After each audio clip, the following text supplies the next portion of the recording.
காலத்தில் அன்னதானம் பெருசு, ஆடைதானம் பெருசு, கோதானம் பெருசு, கல்விதானம் பெருசு, கண் தானம் பெருசு, இரத்த தானம் பெருசு. இப்போ உறுப்பு தானம் வரைக்கும் வந்து நிற்கிறோம். இப்போ இல்லைங்க, இன்னும் எத்தனை நூற்றாண்டுகள் கடந்தாலும் கூட இந்த தானங்களிலெல்லாம் ஒரு மிகச்சிறந்த தானம் உண்டு. அந்த தானத்துக்கு பெயர் நிதானம் என்று பெயர். அந்த நிதானமான வாழ்க்கை முறையை மனிதர்கள் மத்தியில் உருவாக்க வேண்டும் என்கிற ஞான தானம் தான் இதை போன்ற திருமுறை மாநாடுகள் எல்லாம். இன்னைக்கோ நம்முடைய பெரியவங்க பாடி வச்சுட்டு போன விஷயங்களை இன்னைக்கு நாம் திரும்ப திரும்ப நம்ம பேசுவதுடைய நோக்கம், நாம் மனித வாழ்வை எப்படி செம்மைப்படுத்திக் கொள்வது என்பதற்காகத்தான் நம்ம அதை செய்கிறோம். அதுவும் இந்த நூற்றாண்டில் அது ரொம்ப அவசியங்க. இப்போ நீங்கள் ஒன்றும் இல்லை, இப்போ நம்ம ஒரு பெரிய பல பிரச்சனைகளை சந்திக்கிறோம். இப்போ நீங்கள் யார் அப்படின்னு இப்போ என்னை ஒருத்தர் கேள்வி கேட்குறான்னு வச்சுக்கிங்களேன், நான் ஒவ்வொரு பதில் சொல்லுவேன். சில சமயங்களில் முரண்பாடு ஒரு மிகப்பெரிய அழகான விஷயமா இருக்கணும். இப்படி யோசிச்சு பாருங்களேன். இப்போ இரவு போல பகல் இல்லை, பகல் போல இரவு இல்லை. இந்த முரண்தான் அழகு. இன்பம் போல துன்பம் இல்லை, துன்பம் போல இன்பம் இல்லை. இவ்வளவு ஏன்? ஆண் போல பெண் இல்லை, பெண் போல ஆண் இல்லை. இந்த முரண் தான் அழகு. ஒரு பெரிய ஆச்சரியமான உண்மை என்ன தெரியுமா? நம்மளே ஒரு பெரிய முரண், ஒரு மிகப்பெரிய முரண். இப்போ உங்கள்கிட்ட நீங்கள் யார் அப்படின்னு ஒரு கேள்வி கேட்டால் நம்ம என்ன பதில் சொல்லுவேன்? இப்போ என்னை கேட்டால் என்ன பதில் சொல்லுவேன்? சிதம்பரம்னு சொல்லுவேன். அது என் பேர், அது நான் இல்லை. நான் திருப்பத்தூர் அப்படிங்கிற ஊரை சேர்ந்தவேன்னு சொல்லலாம், அது நான் பிறந்த ஊர், அதுவும் நான் இல்லை. நான் ஒரு பேராசிரியர்னு சொல்லலாம், அது என்னுடைய தொழில், அது நான் இல்லை. நான் ஒரு ஆணுன்னு சொல்லலாம், அது என்னுடைய உருவம், அது நான் இல்லை. இப்போ எது நான் அப்படின்னு ஒரு கேள்வி இருக்கு இல்லையா? இந்த கேள்விக்கு என்ன பதில்னா ரெண்டு தான். ஒன்று உடல், இந்த உடலை இயக்குகிற மனசு அல்லது உயிர், எப்படி வேணாலும் வச்சுக்கோங்களேன். ஒரு பெரிய ஆச்சரியமான உண்மை தெரியுமா? இந்த உடலும் இந்த மனசும் பெரிய முரண், மிகப்பெரிய முரண். இந்த உடல் இருக்குல்ல, இந்த உடல் அலையாமல் இருந்தால் கெட்டு போயிடும். இந்த உடல் அலையணும், வேலை செய்யணும். இந்த உடல் அலையாமல் நீங்கள் ஒரு இடத்துல உட்கார வச்சிங்கன்னா ஒன்று ரொம்ப குண்டாயிடுவோம், அல்லது ப்ரெஷர் வரும், சுகர் வரும், என்னென்ன பிரச்சனைகள் இருக்கோ அதெல்லாம் வரும். அப்போ இந்த உடல் அலையணும். இப்போ இந்த உடல் அலையாமல் இருந்தால் கெட்டு போயிடும், மனசு அலைஞ்சா கெட்டு போயிடும். இந்த உடல் என்ன பிரச்சனைன்னா, அலைய வேண்டிய உடலை ஒரு இடத்துல வச்சுக்கிட்டு மனசை பல இடங்கள்ல அலைய விடுறோம். இதுதான் இந்த நூற்றாண்டோட பிரச்சனை. இப்போ பல இடங்கள்ல அலைகிற மனசு இருக்கு இல்லையா, இந்த மனசை நீங்கள் ஒரு இடத்துல கொண்டுட்டு வந்து நிறுத்துறதுக்கு தான் திருமுறை மாநாடு. இப்போ எனக்கு முன்னாடி பேசின ஐயா ரொம்ப பெரிய விஷயமாக ரொம்ப விஷயங்களை சொன்னாங்க. இந்த திருமுறைகளை நம்ம 12ஆம் வகுத்து வச்சிருந்தாலும் 12ஆம் திருமுறை சேக்கிழார் பெருமான் பாடுறார். அதுக்கு பக்தி நனி சொட்ட சொட்ட பாடுகிற திருமுறை அது. அதுக்கு ஆதாரம் என்னவோ சுந்தரமூர்த்தி சுவாமிகள் தான். இப்போ ஐயா அவங்க சொன்ன மாதிரி திருத்தொண்ட தொகையையும் நம்பியாண்ட நம்பி பாடின திருத்தொண்ட திருவந்தாதியும் வச்சுக்கிட்டு தான் சேக்கிழார் சுவாமிகள் பெரிய புராணம் பாடுறார். ஒரு ஆச்சரியமான ஒரு உண்மை சொல்லவா? சுந்தரமூர்த்தி சுவாமிகள் இப்போ ஐயா பேசல, அது தொடங்குறேன். சுந்தரமூர்த்தி சுவாமிகள் திருத்தொண்ட தொகை பாடுறார். அதில் முதல் அடி கடவுள் கொடுத்தது.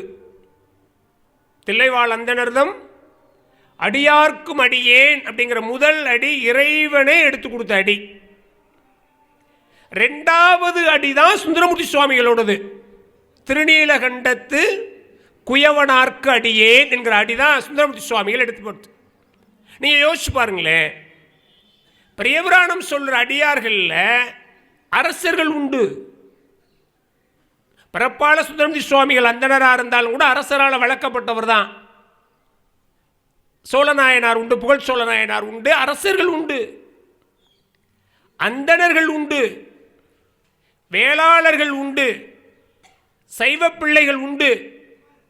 இவர்கள் எல்லாம் இருக்கிற பொழுது இவர்களெல்லாம் விட்டுட்டு திருநீலகண்டத்து குயவனார தாம் பாடின அடியினுடைய முதல் அடியாக ஏ சுந்தரமூர்த்தி சுவாமிகள் வச்சார். உங்களுக்கு ஒரு ஆச்சரியமான உண்மை என்ன தெரியுங்களா? அது இறை வழிபாடாக இருந்தாலும் சரி, எதுவாக இருந்தாலும் சரி, அது உங்கள் அனுபவ பகிர்வோடு இயைந்து வராத பொழுது அது ஜெயிக்காது.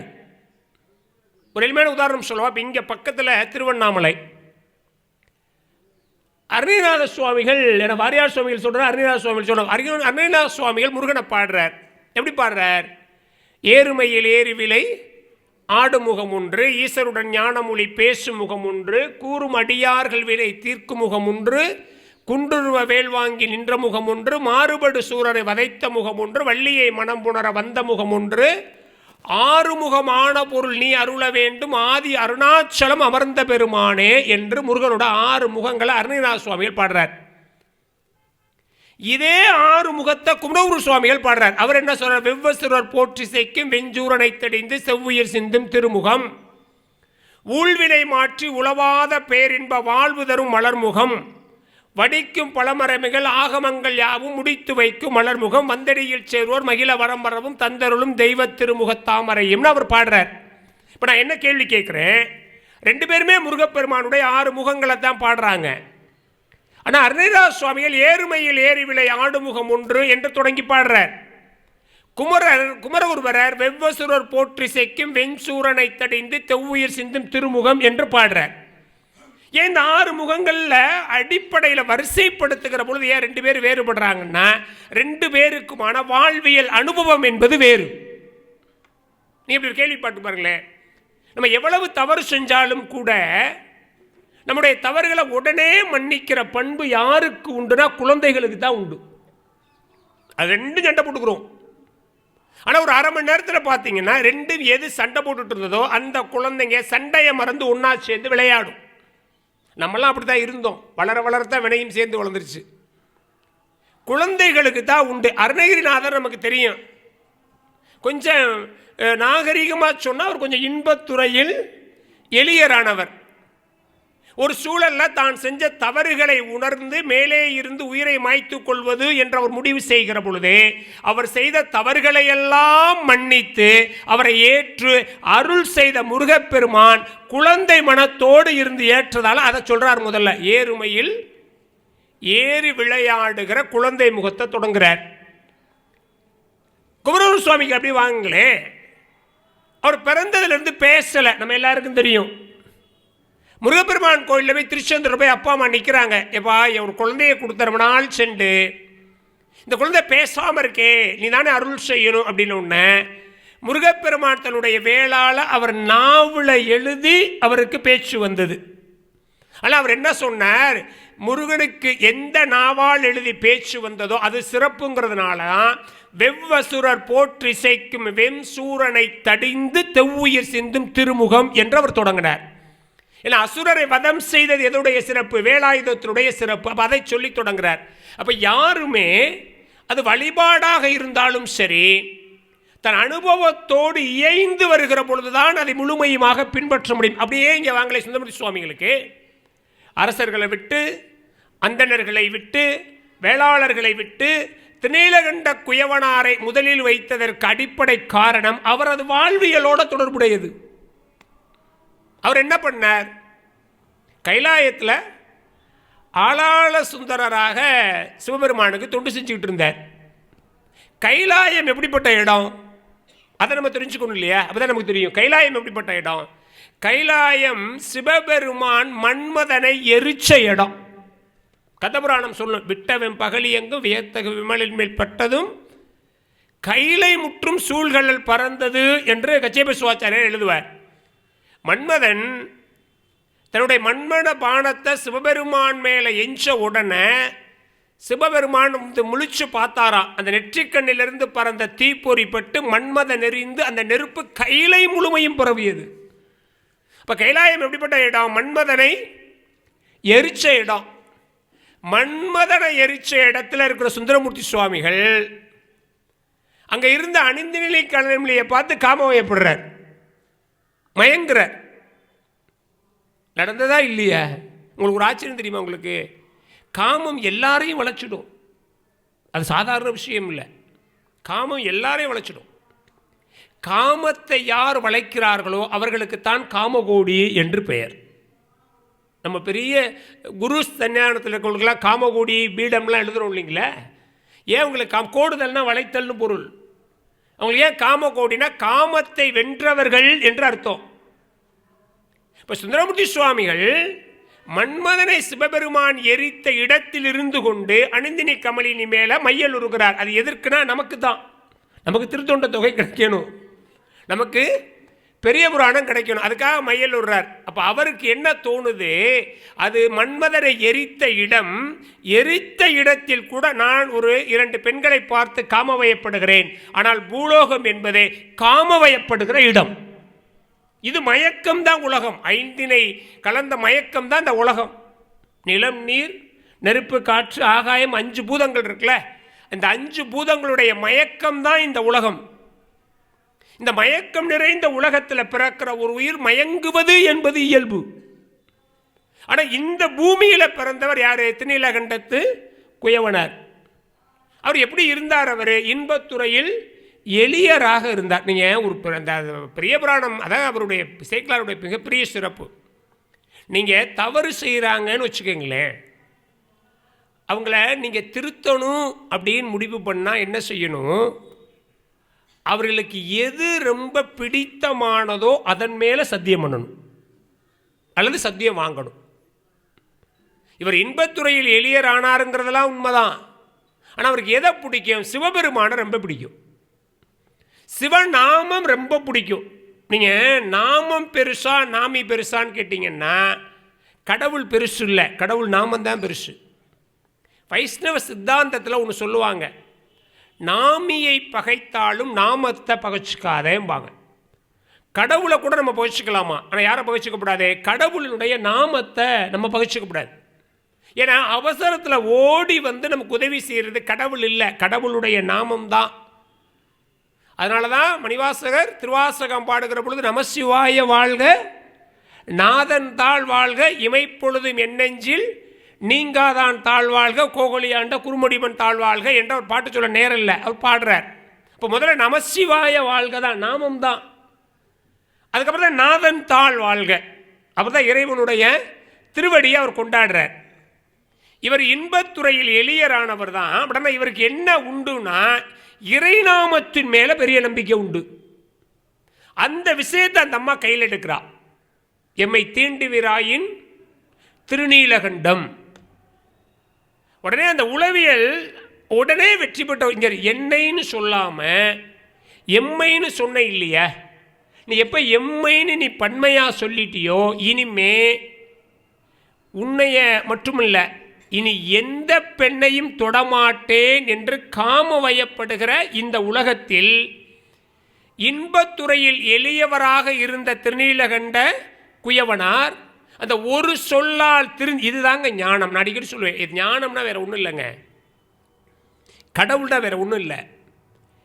எதை பார்த்தவுடன் நமக்கு பக்குவமும் ஞானமும் வருகிறதோ அதற்கு பெயர் கடவுள். அது ஒரு சொல்லா கூட இருக்கலாம். காதந்த ஊசியும் வாராதுகான் கடைவெளிக்கே, ஒரே ஒரு தொடர். கோடீஸ்வரனா காவிரி பூமண்டலத்தில் வாழ்ந்த பட்டினத்தாருக்கு ஞானம் வந்தது. எமை தீண்டுவிராயின் திருநீலகண்டம் ஒரு தொடர். இன்பத்துறையில் எளியராக இருந்த திருநீலகண்ட குயவனாருக்கு ஞானம் வந்தது. அவர் என்ன சொல்ற, இனிமே தீண்ட மாட்டேன். இப்படியே சுந்தரர் என்ன நினைக்கிறார், கைலாயத்திலேயே காமவயப்பட்ட என்னை விட காமவயப்படுகிற இந்த உலகத்தில் இருந்து கொண்டு இறைவனுடைய நாமத்தை சொன்னவுடன் தன் காமத்தை வென்ற சுந்தரரை விட யார் பெரியவர்? திருநீலகண்ட குயவனார் பெரியவர் என்று நினைப்பதால் தான் பாடுகிற திருத்தொண்ட தொகையில் தான் பாடுகிற முதல் அடியாக திருநீலகண்டத்து குயவனார்க்கும் அடியேன் என்று சுந்தரமூர்த்தி சுவாமிகள் தொடங்குகிறார் என்று சொன்னால், பக்தி என்பதை அனுபவத்தோடு தொடர்புடையது. அதனால தான் அதை அடியொற்றி பாடுகிற சேக்கிழார் சுவாமிகள் கேடும் ஆக்கமும் கெட்ட திருவினார் என்று தொடங்குகிறார். கேடும் ஆக்கமும் கெட்ட திருவினார் ஓடும் செம்பொன்னும் ஒக்கவே நோக்குவார், கூடும் அன்பில் கும்பிடலே இன்று வீடும் வேண்டா விரலில் நீங்கினார். வாரியார் சுவாமிகள் ரொம்ப அருமையாக ஒரு விஷயம் சொல்லுவாங்க. திருச்செந்தூர் கடற்கரையில் ஒரு கணவனும் மனைவியும் நடந்து போகிறாங்க. 2 பேரும் துறவு வாங்கிட்டவங்க. அந்த திருச்செந்தூருக்கு முன்னாடி கணவன் நடந்து போகிறார், பின்னாடி மனைவி நடந்து போகிறார். அந்த அம்மா போகிறா. திருச்செந்தூர் கடற்கரை மணல், சரியாக நல்ல 12 மணி உச்சி வெயில், ஒரு வைரத்தோடு கிடந்து டால் அடிக்குது. முன்னாடி போன அந்த ஆணோட கண்ணில் அது பட்டுடுது. உடனே அவர் என்ன நினைக்கிறார், பின்னாடி வர்ற மனைவி ஒரு வேலை பார்த்துட்டா துறவு வேற வாங்கியிருக்கிறோம் நம்ம, அவளுக்கு என்ன வந்துடும், நகை மேலே ஆசை வந்தாலும் வந்துடும், வந்துடக்கூடாதேங்கிறதுக்காக ரொம்ப வேகமாக மண்ணை அப்படி தள்ளி மூடுறா. இப்போ இந்த அம்மா பார்த்துட்டா. அந்த அம்மா கேட்டா, என்ன சுவாமி பண்ணுறீங்கன்னா, இவர் சமாளித்தார், ஒன்றும் இல்லை, சும்மா ஒரு கல் கிடந்தது, அதனால் என்ன பண்ணாத மண்ணை போட்டு மூடினேன்னார். அப்போ அந்த அம்மா சொன்னா, இல்லை நான் பார்த்துட்டேன், என்ன செஞ்சீங்கன்னா. அப்போ அவர் உண்மையை சொல்லிட்டார், ஒன்றும் இல்லை, ஒரு வைரத்தோடு கிடந்தது, பார்த்தா உனக்கு நகை மேலே ஆசை வந்துருமோன்னு எனக்கு பயம், அதனால் நான் என்ன பண்ணிட்டேன், அதை மண்ணை போட்டு மூடினேன்னார். இப்போ அந்த அம்மா கேட்டால், யோசாமி யாராவது இந்த உலகத்தில் ஒரு மண்ணை இன்னொரு மண்ணால் மூடுவாங்களான்னு கேட்டான். ஒரு மண்ணை இன்னொரு, அப்போ இவருக்கு கூட பார்க்குறப்ப என்ன தோணுச்சு, அது வைரத்தோடுன்னு தோணுச்சு. அந்த அம்மா என்ன கேட்டா, ஒரு மண்ணை யாராவது இன்னொரு மண்ணால் மூடுவாங்களான்னு கேட்டா. இவர் என்ன பண்ணார் தெரியுமா, உடனே இவர் முன்னாடி போனவர் பின்வாங்கிட்டு சொன்னார், எனக்கு இன்னும் பக்குவம் வரல, உனக்கு தான் பக்குவம் வந்திருக்கு, நான் முன்னாடி போக வேண்டிய ஆள் இல்லை, நீ முன்னாடி போகணும், நான் உன்னை பின்தொடரணும் என்று சொன்னார். இதுதான் கேடும் ஆக்கமும் கெட்ட திருவினார். நீங்கள் இன்னொரு ஆச்சரியம் சொல்லவா, இந்த உலகத்தில் இதுதாங்க சேக்கிழாரோட கவித்துறான். இந்த உலகத்தில் உங்களுக்கு இன்பம் வேணுமா துன்பம் வேணுமான்னு கேட்டால் எல்லோரும் என்ன சொல்லுவோம், முதல்ல இன்பம் தான் வேணும்போம். எல்லாத்துக்கும் இன்பத்துக்கு தான் ஆசைப்படுவோம், துன்பம் வேண்டும் யாரும் கேட்கவே மாட்டோம். வள்ளுவரே என்ன சொன்னார், இன்பம் விளையான் இடும்பை இயல்வென்பான் துன்பம் உறுதல் இளன். இன்பத்தையே விரும்புகிற ஒருத்தன் துன்பமும் இந்த உலகத்தினுடைய இயல்புதான் என்பதை புரிந்து கொண்டால் அவனுக்கு துன்பம் வராது. ஆனால் தொடங்குறப்ப எப்படி தொடங்குறார், இன்பம் விரும்புவன், அப்படிதான் தொடங்குறார். அப்போ வள்ளுவர்லேருந்து மாற்றி யோசிக்கிறார் யார், சேக்கிழார் சுவாமி. அவர் என்ன சார், கேடும் ஆக்கமும் கெட்ட திருவினார். இங்கே பாரு, நீ இன்பத்தில் எப்படி இருக்கேங்கிறது முக்கியம் இல்லை, துன்பத்தில் கூட சமநிலையாக இருக்கணும். துன்பத்தில் இருள் சேர் இருவினையும் சேரா பொருள் சேர் புகழ் புரிந்தார் மாட்டுவர்கள் எழுதுகிறார். எப்பா, நல்வினையும் வராது தீவினையும் வராது. யார் இறைவனை யார் சார்கள் அவர்களுக்கு என்ன வராது, நல்வினையும் வராது தீவினையும் வராது. இப்போ ஒரு பெரிய கேள்வி இருக்குங்க, நல்வினை வரணுமா வேண்டாமா, தீவினை வேண்டாம், ஆனால் நீ புண்ணியம் செஞ்சுருக்கோம், புண்ணியம் வரணுமா வேண்டாமா, நமக்கு எல்லாரும் ஆசைப்படத்தானே செய்வோம், நான் நல்லது செஞ்சுருக்கேன் எனக்கு புண்ணியம் வந்தால் என்ன அப்படின்னு நினைப்போம் இல்லையா. ஆனால் வள்ளுவர் சொன்னார் ரெண்டு வராதுன்னார். ஏன் தெரியுமா, நீங்கள் பாவம் செய்தாலும் புண்ணியம் செய்தாலும் பிறப்பு உண்டு. பிறப்பு என்பது மிகப்பெரிய கடல், பெரும் கடல், பிறவி பெருங்கடல் நீந்துவர் நீந்தார் இறைவனடி சாதால், மிகப்பெரிய கடல். அப்போ அதை நீங்கள் ஜெயிக்கணும். அதனால தான் பெரியவங்க இருப்பையூரில் வாழ் இறைவா இனி ஒரு கருப்பையூரில் வாராமல் காணார் பட்டினத்தார். எனக்கு பெருசாலாம் ஒன்றும் வேண்டாம்ப்பா, இன்னும் ஒரு கருப்பையில் நான் வந்துடக்கூடாது, இந்த உலகத்தில் திரும்ப பிறந்து இந்த பிறவி என்கிற துன்பத்தை நான் அடையக்கூடாது. பிறக்காத உயிருக்கு துன்பமே இல்லைங்க. எப்போ உயிர் பிறக்க ஆரம்பிக்குதோ அப்போவே கூட என்ன ஆயிடுது, துன்பமாக. அதான் புழுவாய் பிறக்கினும் புண்ணியா நின்னடி வலுவாதிருக்க வர வேண்டும் என்று நம்முடைய ஆன்மீக பெரியோர்கள் கேட்டதுடைய நோக்கம் அதுதான். பிறவி என்பதே பெரும் துன்பம், அது மிகப்பெரிய கடல். அந்த கடலை சேர்ப்பதால் பாவ புண்ணியமே வேண்டாம் அப்படின்னு சொல்கிறது தான் பெரிய விஷயம். அப்போ முதல்ல நமக்கு வருகிற துன்பத்தையும் இன்பத்தையும் சமமாக கருதுவது. கேடும் ஆக்கமும் கெட்ட திருவினார் சொல்ல கவனிங்க. கேடும் ஆக்கமும் எப்போ கெடுகிறதோ அப்போ தான் அவங்க திருவினராக மாறுகிறார்கள், அப்போ தான் அவங்க தொண்டராக மாறுகிறார்கள், அப்போ தான் அவங்களுக்கு திரு வருது. நம்ம கல்யாண பத்திரிகைக்கு எல்லாருக்கும் திரு போடுறோம்ல, அதெல்லாம் திரு இல்லை, அதெல்லாம் வெறும் பெருள். திரு எதுனா, யார் ஒருவர் தன் வாழ்க்கையில் வருகிற இன்ப துன்பங்களை சமநிலையாக பார்க்க தெரியவராக இருக்கிறோ அவர்கள்தான் உண்மையிலேயே திருவுடையார். கேடும் ஆக்கமும் கெட்ட திருவினார் ஓடும் செம்பொன்னும் ஒக்கவே நோக்குவார். அங்கே கேடு இங்கே ஓடு, அங்கே ஆக்கம் இங்கே செம்பொன். அப்போ எதை ஊமைப்படுத்துறார் பாருங்க. ஒக்கவே நோக்குவார் கூடும் அன்பில் கும்பிடலே இன்றி வீடும் வேண்டா விரலை. இங்கே பாருங்க, எல்லாரும் எதுக்கு ஆசைப்படுறோம், எல்லாரும் சொர்க்கத்துக்கு ஆசைப்படுறோம், சொர்க்கத்துக்கு ஆசை. நம்ம எல்லாரும் நினச்சிட்டு இருக்கிறோம் சொர்க்கம் நிரந்தரமானது. சொர்க்கம் நிரந்தரம் இல்லை, சொர்க்கம் நிரந்தரம் இல்லை. சொர்க்கத்தில் புண்ணியம் இருக்கிற வரைக்கும் தான் இருக்கலாம். புண்ணியம் தீர்ந்தால் நம்மளை பிடிச்சி நரகத்துக்கு தள்ளி விட்டுருவானுங்க. அதுக்கு மேலே ஒரு விஷயம் இருக்குங்க, அதுக்கு பேர் பரவழின்னு பேர். அங்கே தான் நம்மளாம் வந்தோம். ஒளியில் விளைந்த உயான பூதத்து உச்சியில் மேல் வெளியில் விளைந்த வெறும்பாலை பெற்ற வெறுந்தனியை தெளிய விளம்பியவா முகம் ஆருடை தேசிகனார் அருணகிரி சுவாமிகள். பரவழியை நோக்கி போகணும், அதுதான் பிறப்பற்ற நிலை. யான் எனது எனும் செருக்கறுப்பான் வானோர்க்கும் உயர்ந்த உலகம் புகும்னார். வானோர் உலகம் சொர்க்கம், அதுக்கு மேலே ஒரு உலகம் இருக்கு இல்லையா, அது எப்போ வரும்னா நான் என்கிற செருக்கும் எனது என்கிற செருக்கும் போகணும். எனக்கு வாழ்க்கையில் ஒரு அனுபவம் கிடைச்சதுங்க. இது மாதிரி ஒரு கோயிலில் போய் பேசிட்டு வெளியில் வந்தேன். என் செருப்பை யாரோ ஒருத்தர் தூக்கிட்டு போயிட்டார். அதுக்கே கொஞ்சம் பேர் வருவாங்க, கல்யாண வீடுகள் கோயில்களுக்கெல்லாம் கொஞ்சம் பேர் வருவாங்க. புதுசு வெளியில் வந்து தேடி பார்க்குறேன், என் செருப்பை காணோம்.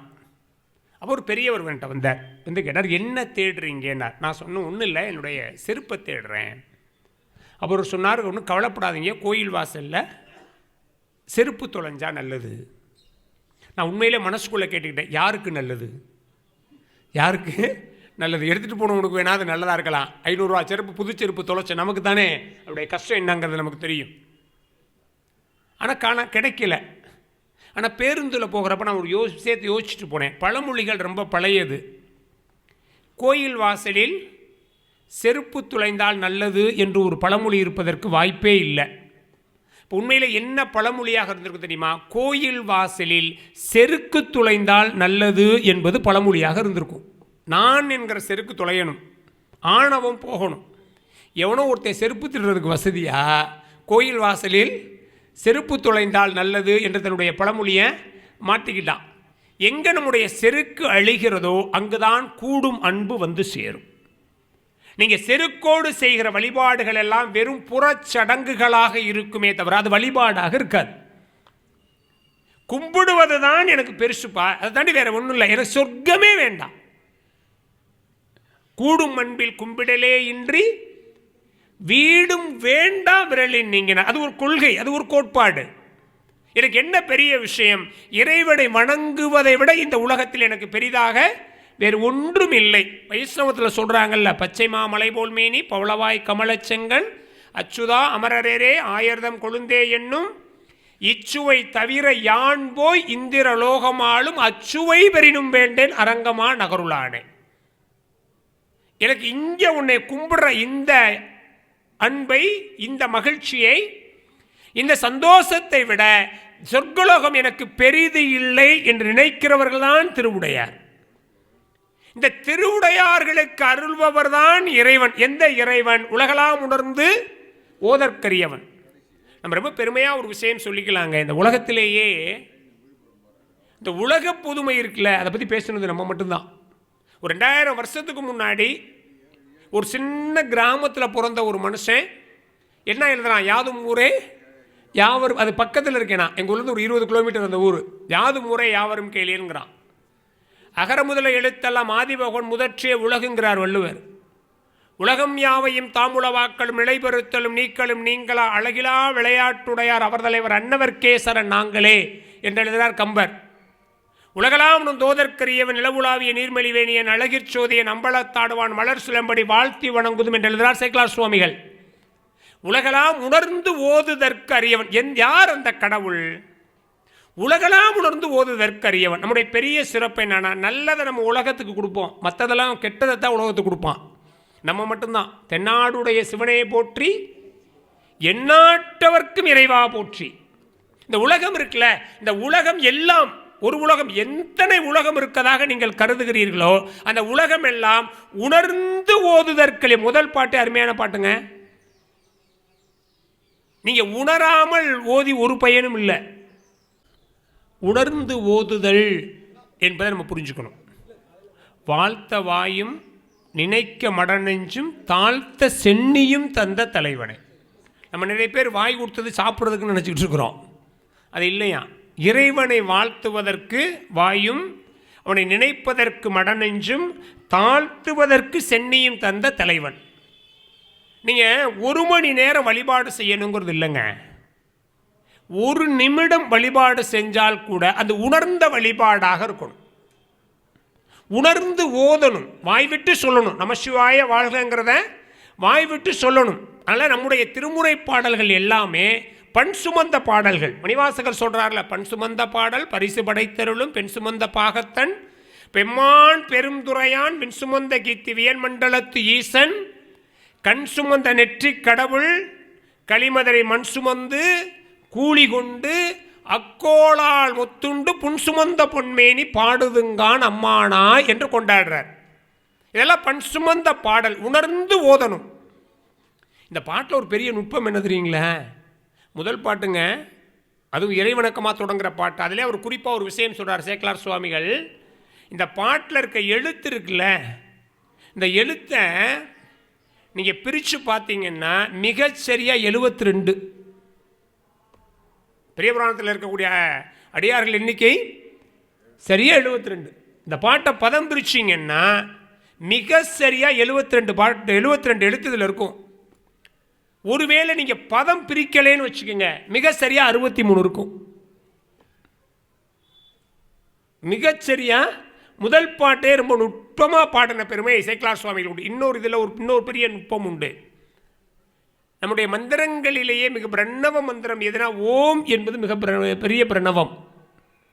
நம்ம எது சொன்னாலும் ஓம் சேர்த்து தான் சொல்லுவோம். ஆ உ இம் இது மூணும் சேர்த்தது தான் ஓம். இந்த முதல் பாட்டிலே பார்த்தீங்கன்னா உலகலாம் உணர்ந்தோதற்கரியவன் நிலவுலாவிய நீர்மலிவேணியன் அழகிற் சோதிய நம்பளத்தாடுவான் மலர் சிலம்படி வாழ்த்தி வணங்குதும். முதல்ல உகரம், அப்புறம் அகரம், அப்புறம் மகரம். ஆனால் ஆ உ இம் மூணும் சேர்ந்ததான் ஓம். ஆனால் சேக்கிழார் சுவாமி என்ன பண்ணுறார், இது மூணை முறை மாற்றி வைக்கிறார். முதல்ல உகரத்தை சொல்லி, அப்புறம் அகரத்தை சொல்லி, அப்புறம் மகரத்தை சொல்றார். என்ன காரணம் தெரியுங்களா? சைவ சித்தாந்த மரபில் ஒரு பெரிய விஷயம் உண்டு.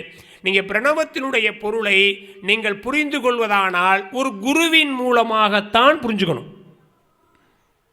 ஒரு குரு ரொம்ப அவசியம். நாம் எவ்வளோ பெரிய அறிவாளியாக இருந்தாலும் கூட நமக்கு ஒரு குரு மிக அவசியம். நீங்கள் ஒரு நுட்பத்துக்காக சொல்கிறேன். குரு எங்கே தேவைப்படுவார் தெரியுங்களா? ஜென் தத்துவத்தில் எனக்கு ரொம்ப பிடிச்ச ஒரு கதை உண்டு. ஒரு இளைஞன் ஒருத்தன், ஒரு 20 வயசில் ஒரு இளைஞன் ஒரு குருட்ட போய் சொல்கிறான், சாமி நான் துறவி ஆகிறதுன்னு முடிவெடுத்துட்டேன். உடனே அவர் சொன்னார், இன்னும் கொஞ்சம் நாள் சென்று வாப்பா, ஒரு 40 வயசுக்கு மேலே வா நீ துறவு வாங்கிக்கலாம். மறுநாள் திரும்பவும் வந்தான், இல்லை இல்லை நான் துறவி ஆகிறதுன்னு வைராக்கியமாக முடிவெடுத்துட்டு நீங்கள் எனக்கு துறவு கொடுக்கணும். உடனே அவனுக்கு துறவு கொடுத்துட்டு ஒரு விஷயம் சொன்னார், இங்கே பாருப்பா, பெண்கள் பக்கத்தில் போகாத, துறவி ஆகிட்டா கொஞ்சம் விலகி நின்று பெண்ணை பற்றி நினைக்காத, பெண்கள் பக்கத்தில் போகாத நீ அப்படின்னு அறிவுரை சொல்கிறார். அவனும் பின்பற்றிக்கிட்டு இருக்கிறான். ஒரு நாள் இந்த 2 குருவும் சிஷியனும் நடந்து போயிட்டுருக்குறாங்க. ஒரு நதி ஓடிட்டுருக்கு, கரையில் ஒரு பொண்ணு நின்றுட்டுருக்குறா. அதுவும் ஒரு வெள்ளை சேலை கட்டிட்டு ஒரு பொண்ணு நிற்கிறா. அந்த பொண்ணு இந்த வயசான குரு இருக்கார்ல, இவருக்கு 70-75 வயசு இருக்கும். அவரை பார்த்து சொன்னால், சுவாமி நான் அந்த கரைக்கு போகணும், இந்த நதியில் இறங்கி நான் நடந்து போனேன்னு ஆடை நனைஞ்சிரும், ஆடை நனைஞ்சிட்டா நனைஞ்ச ஆடையோட ஊருக்குள்ளே என்னால் போக முடியாது, நீங்கள் என்னை தூக்கி கொண்டே அந்த பக்கம் விட்டுறலாமா? அந்த குரு என்ன பண்ணார், ரொம்ப வேகமாக தூக்கி கொண்டு போய் அந்த கரையில் விட்டுட்டார். இப்போ இவங்க தாண்டி நடந்து போயிட்டு இருக்கிறாங்க. 1 கிலோமீட்டர் ஆகுது. இந்த சிஷியன் இருக்கான்ல, இவனுக்கு மனசில் பெரிய சந்தேகம். பெண்கள் பக்கம் போகாத, பெண்களை பற்றி யோசிக்காத அப்படின்லாம் சொல்லி கொடுத்த குரு அவருக்கு ஒரு வாய்ப்பு கிடைச்ச உடனே ஒரு வயசில் ஒரு 20 வயசு பொண்ணை தூக்கி கொண்டு போய் அந்த கரையில் விட்டுட்டார். இவரும் போலிச்சாமியாராக தான் இருப்பார் போல இருக்கே அப்படின்னு அவருக்கு பெரிய சந்தேகம். கேட்கணும்னு நினைக்கிறேன், ஆனால் குரு கேட்குறதுக்கு பயம் மனசுக்குள்ளே. 1 கிலோமீட்டர் போயிடுச்சு, 2 கிலோமீட்டர் போயிடுச்சு, 3, 4, 5, 6வது கிலோமீட்டரில் தைரியமாக கேட்டான், ஏன் சாமி எனக்கு இதெல்லாம் சொல்லிவிட்டு நீங்கள் மட்டும் ஒரு பொண்ணை தூக்கி கொண்டுட்டு போய் அடுத்த கரையில் விடலாமா, இது நியாயமா அப்படின்னு கேட்டான். அப்போ அந்த குரு ரொம்ப அருமையாக ஒரு வார்த்தை சொன்னார், அட பாவி, நான் அந்த பொண்ணை ஆத்தங்கரையிலே இறக்கி விட்டுட்டேன், நீ இன்னுமா சுமந்துக்கிட்டு வர்றேன்னார். அந்த பொண்ணை எங்கே இறக்கி விட்டேன்னா ஆற்றங்கரையிலேயே இறக்கி. என்னையை பொறுத்த வரைக்கும் ஒருத்தர் உதவி கேட்டாங்க, என்ன பண்ணேன், அதை கொண்டு போய் ஆற்றங்கரையில் இறக்கி விட்டேன், அது உதவி. அதோட நான் மறந்துட்டு என் வேலையை பார்க்குறேன், நீ இன்னமா சமுதிரம். அப்போ எப்போ குரு தேவைப்படுறா தெரியுங்களா? சில சமயங்களில் நாம் பாடமாக படிப்பதை வாழ்வியலில் பயன்படுத்துகிற பொழுது ஏற்படுகிற இடர்பாடுகள் இருக்குல்ல, அந்த இடர்பாடுகளில் நம் கைபிடித்து இதுதான் சரியானது என்று சொல்லுவதற்கு ஒரு குரு அவசியம். அல்ல, சைவ சித்தாந்த மரபு தெளிவு குருவின் திருவார்த்தை கேட்டல் என்று பேசுகிறது. தெளிவு குருவின் திருநாமம் செப்பல் என்று சொல்வதற்கு காரணம் அதுதான். அல்ல, சேக்கிழார் சுவாமிகள் அகர உகர மகரம் இருக்கு இல்லைங்களா, இதை மாற்றி அமைத்ததுடைய அடிப்படை நோக்கம் என்னன்னு கேட்டிங்கன்னா, ஒரு குருவின் மூலமாக சைவ சித்தாந்த மரபை ஒரு தொண்டனாக இருப்பவன் அறிந்து கொள்ள வேண்டும் என்று நினைக்கிறார். இதோடு இந்த பாட்டு முடியலைங்க. அப்புறம் சூர்மாணிக்குரிய மகரம் அண்ட் சிகரம் 2 இருக்கு இல்லைங்களா, மலர் சிலம்படி வாழ்த்தி வணங்குவாம் என்பதில் சிலம்படியில் சிகரமும் வாவும் வந்து அமைகிறதுனால முழுமையுமாக 5 எழுத்தையும் உடைய ஒரு மிகச்சிறந்த பாட்டு எதுன்னு கேட்டிங்கன்னா இந்த உலகலாம் உணர்ந்து ஓதுதற்கரியவன். நான் பெரிய புராணத்துக்கு உள்ள பெருசாக போயிடல, ஒரு பாட்டுக்கு தான் சொல்லிட்டு இருக்கிறேன். இந்த சேக்கிழார் சுவாமிகள் சுந்தரமூர்த்தி சுவாமிகளை தலைவராக வச்சு தான் பாடுறார். ஏன்னா அவர் திருத்தொண்ட தொகை கொடுத்து தான் அதை பாட ஆரம்பிக்கிறார். ஆனால் உங்கள் எல்லாருக்கும் தெரிஞ்சிருக்கும், பெரிய புராணத்தில் ரொம்ப அதிகமாக பாடப்பட்டவர் ஞானசம்பந்தர். எல்லாரும் சொல்லுவாங்க பிள்ளை பாதி புராணம் பாதி. ஏன், எதுக்காக ஞானசம்பந்தர் கொடுக்கணும்? ஒரு நுட்பமான காரணம் இருக்குங்க. திருமுறைகளில் மொத்தம் 12 திருமுறை. 12 திருமுறைகளில் முதல்ல அமைஞ்சது ஞானசம்பந்த பெருமானுடைய திருமுறைகள். முதல் 3 இல்லையா? அதில் முதல் பாட்டு தோடுடைய செவியன் விடையேறி தூவன் மதிசூடி காடுடை சுடலை பொடி பூசி என் உள்ளங்கவர் கல்வன் ஏழுடைய மலரோனும் முனைநாள் பணிந்தே தருள் செய்த பீடுடைய பிரமாபுரம் மேவிய பெம்மான் இவனென்றே என்று ஞானசம்பந்த குழந்தை பாடுது. 3 வயசு குழந்தைங்க. என்ன சூழலில் பாடுதுன்னு நான் உங்களுக்கு சொல்ல வேண்டியதில்லை. அப்பா கொண்டுட்டு போய் குளத்தங்கரையில் வச்சுட்டு குளிக்க போகிறார். கொஞ்சம் நேரமாக யாரை காணா? அப்பாவை காணா. உடனே அந்த குழந்தை அழுகுது. அம்மை வந்து ஞானப்பால் கொடுக்குறா. வேதநெறி தலை துவங்க மிகு செய்வ துறை விளங்க பூத பரம்பரை பொழிய புனிதவாய் மலர்ந்தெழுதுகிறார் சேக்கிழார் சுவாமிகள். எதுக்காக அந்த பொதுவாக குழந்தை எதுக்கு அழும்? ஒன்று பசிக்கு அழும் அல்லது நோய்க்கு அழும். இது 2 தான் குழந்தையோட இயல்பு. ஆனால் ஞானசம்பந்த குழந்தை எதற்கு அழுததான்? வேதநெறி தலை துவங்க மிகு செய்வ துறை விளங்க பூத பரம்பரை புளிய. ஞாபகம் வச்சுங்க, தன்னுடைய தேவைக்காக அழுதா அது புனிதவாய் இல்லை, அது நாரவாய். என்ன வாய்? அது நாரவாய். அது வேதமும் சைவமும் தலைப்பதற்காக அழுததுனால தான் அது என்ன வாய்? அது புனிதவாய் மலர்ந்து அழுதார். அந்த சொல் இருக்கு, அருமையான சொல். அந்த வாய் எப்படி அழுகிற பொழுது கூட ஞானசம்பந்த வாய் எப்படி இருந்ததா? ஒரு மலர் மலர்வதைப் போல அழகா இருந்ததா. நீங்கள் குனித்த புருவமும் கொவ்வை செவ்வாயில் குமிழ் சிரிப்பும். ஒரு முறை வாய்ப்பு இருந்து நீங்கள் சிதம்பரம் போனீங்கன்னா அந்த நடராஜ திருமேனியை பாருங்கள். நீங்கள் கொவ்வை செவ்வாய் அவ்வளவு அற்புதமாக இருக்கும். அதெல்லாம் சொன்னாங்க, குனித்த புருவமும் கொவ்வை செவ்வாயில் குமிழ் சிரிப்பும் பனித்த சடையும் பவளம்போல் மேனியில் பால் வெந்நீரும் இனித்தபுடன் எடுத்த பொற்பாதமும் காணப்பெற்றால் மனித பிறவியும் வேண்டுவதே இம்மாநிலத்தை. பிறவி வேண்டான்னு சொன்னதை விட்டுட்டு போய் எப்பா எனக்கு இதை பார்க்க பிறவி வேணும்ப்பா. ஒப்பெரிய கலைஞானம் உணர்வெறிய மெய்ஞானம் தவப்புதல்வர் சம்பந்தர் தாம் பெற்றார் அந்நிலையில் என்று சேக்கிழார் எழுதுவார். அந்த ஞானம் பெற்ற குழந்தை பாடின பாட்டு தான் தோடுடைய செவியன் விடையேறி தூவென் மதிசூடி அப்படின்னு தொடங்குது. ஒரு நுட்பம் சொல்லவா? தோடுடைய செவியன்ல இருக்கு, முதல்ல இருக்க தோ இருக்குல்ல, அந்த தோங்கிற எழுத்து இத்து கூட்டல் ஓ, அதுதான் தோ. இத்தும் ஓவும். சேக்கிழார் சுவாமிகள் பெரிய புராணத்தை எப்படி நிறைவு செய்கிறார் தெரியுமா? நின்றதெங்கு நிலவி உலகலாம் என்று நிறைவு செய்கிறார். கடைசி பெரிய புராணத்தை கடைசி வரி நின்றதெங்கும் நிலவி உலகலாம். அப்ப ஞானசம்பந்த குழந்தை ஓ என்று தொடங்குகிறது. சேக்கிழார் சுவாமிகள் இம் என்று நிறைவு செய்கிறார். 12 திருமுறைகளையும் வாசித்தால் நாம் ஓம் என்கிற பிரணவத்தை உச்சரித்த பலனை பெறுவோம் என்பது அதனுடைய சிறப்பு. அது மட்டும் இல்லைங்க, அதில் இன்னொரு பெரிய சிறப்பு இருக்குது. எல்லாரும் சொல்லுவாங்க, ஏன் தோடுடைய செவி எண்ணி ஆரம்பித்தார் அப்படின்னா நிறைய பேர் என்ன சொல்லுவாங்க, ஞானசம்பந்தர் அழுத குரல் காதில் தான் போய் கேட்டுச்சு, அதனால தான் என்ன ஞானப்பால் கொண்டு வந்தாங்க. அப்படி ஞானசம்பந்தர் பாடினா அவர் சுயநலவாதியாக போயிடுவார். அவர் அதுக்காக பாடலை. ஏன் தோடுடைய செவியன்னு பாடினார் தெரியுங்களா? காரணம் என்னன்னா, இனி பாடப்போகிற பாடல்களை கேட்க போகிறது இறைவன் இறைவியுடைய செவி, அவங்க செவி. செந்தமிழ்நாடனும் போதினிலே இன்ப தேன் வந்து பாயுது காதினிலே நல்ல பாரதி. அதில் ஏன் பெண்ணு இறைவனை சொல்லியிருக்கலாம்ல? தோடுடைய செவியன் ஏன் பெண் பாகத்தை ஞானசம்பந்தர் பாடினார்னா, பின்னாடி சுப்ரா சுவாமிகள் ஒரு வரி சொல்கிறாருங்க, மகிழ்ச்சி மிக உண்டு போலும். காரணம் சொல்கிறார், சந்தையிலும் வண்டுறங்கும் தன்புகழி சம்பந்தா தந்தையினும் பால் கொடுத்த தாய்க்கு. ஏன் அந்த பகத்தை பாடினாராம்? இந்த குழந்தை பாடுறதை கேட்கறது இருக்குல்ல, அந்த கேட்ட உடனே தந்தையை விட யார் மகிழ்வா? தாய் பெரிதும் மகிழ்வானா. ஏன்னா இவள் பால் கொடுத்தவர், அவர் கொடுக்க சொன்னவர் தான். அதனால் மகிழ்ச்சி மிக உண்டு போலும். யாரு? தந்தையினும் பால் கொடுத்த தாய்க்கு. இப்போ இந்த பாட்டில் சித்தாந்தம் சொல்கிற 5 பெரிய விஷயங்களை ஒரு 3 வயசு குழந்தை சொல்லுதுங்க. இந்த ஒரு பாட்டு ஞானசம்பந்தருக்கு. நீங்கள் இறைவனுக்கு 5 தொழில் உண்டு. உரு பொருள் தொழில் பலியர் ஒன்றுமின்றிய பரிவி எண்ணியவை பறித்து நிற்பது உயிர்க்கெல்லாம் வீடு நல்கிடும் என்று கச்சியப்பர் பேசுகிறார். கடவுளுக்கு உரு தொழில் எதுவும் கிடையாது. ஆனால் அப்படி உருவமாக தொழில் செய்வதற்கு காரணம் நமக்கு சொர்க்கம் கொடுக்கணுங்கிறதுக்காக, நமக்கு வீடு பேற்றை கொடுக்கணுங்கிறதுக்காக. 5 தொழில் உண்டுங்க. படைத்தல், காத்தல், அழித்தல். 3 தெரியும் நம்ம எல்லாருக்கும். இந்த 2 உண்டு, மறைத்தல், அருளல்.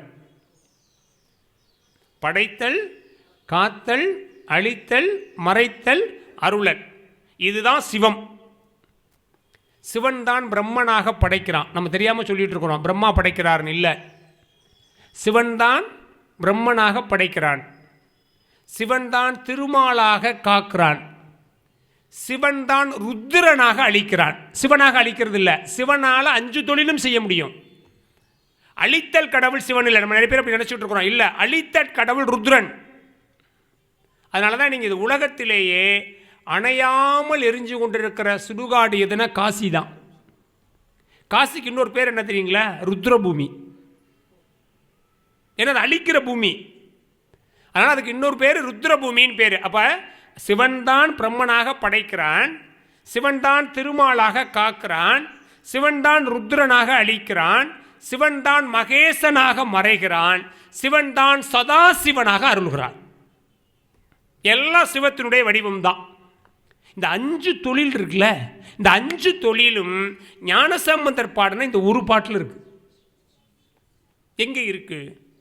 தோடுடைய செவியன், ஒரு காதில் தோடை அணிந்திருக்கக்கூடிய இறைவன். விடையேறி அவர் எதை தன்னுடைய வாகனமாக வச்சிருக்கிறார்? காளமாட்டை தன்னுடைய வாகனமாக வச்சிருக்கிறார். இதுக்கு ஒரு நுட்பம் இருக்குங்க. சிவபெருமான் திரிபுரத்தை எரிப்பதற்காக போன பொழுது தட மதில்கள் 3 தழல் எரித்த அந்நாளில் இடபமதாய் தாங்கினான் திருமால்கான் சாலையிலோ. மணிவாசகர் பாடுறார். சிவபெருமான் திரிபுரம் எரிக்கிறதுக்காக போனார் இல்லையா? அப்படி போகிற பொழுது திருமாலை காளை வாகனமாக படைச்சுக்கிட்டார். சித்தாந்தம் என்ன சொல்லுது? இறைவனுடைய காளை வாகனம் இருக்குல்ல, அது அறத்தினுடைய வடிவம் என்று சொல்லுது. தர்மத்தை இறைவன் காளை வாகனமாக. அதனால நம்ம பிரதோஷத்தில் நீங்கள் வழிபாடெல்லாம் செஞ்சு முடிச்சதுக்கு முன்னாடி என்ன சொல்லுவாங்கன்னா, கடைசியாக நந்தியினுடைய 2 கொம்புகளுக்கு நடுவில் பார்த்து சிவபெருமானை வழிபடணும். அப்போ தான் பிரதோஷ வழிபாட்டோட பயன் கிடைக்கும்னு ஏன் சொல்கிறோம் தெரியுங்களா? அந்த நந்தி என்பது தர்மத்தினுடைய வடிவம். அவருடைய 2 கொம்புங்கிறது 2 கரை. நீங்கள் வழிபாட்டில் தர்மத்தை 2 கரையாக வைத்து கொண்டு வழிபாடு செஞ்சால் மட்டும்தான் கடவுள் அருள் கிடைக்குமே தவிர, நீங்கள் அதர்மமான வழியில் அங்கேயும் ஒருத்தரை பிடிச்சி தள்ளி விட்டுவிட்டு முன்னாடி போய் நின்று சாமி விட்டால் கிடைக்காது.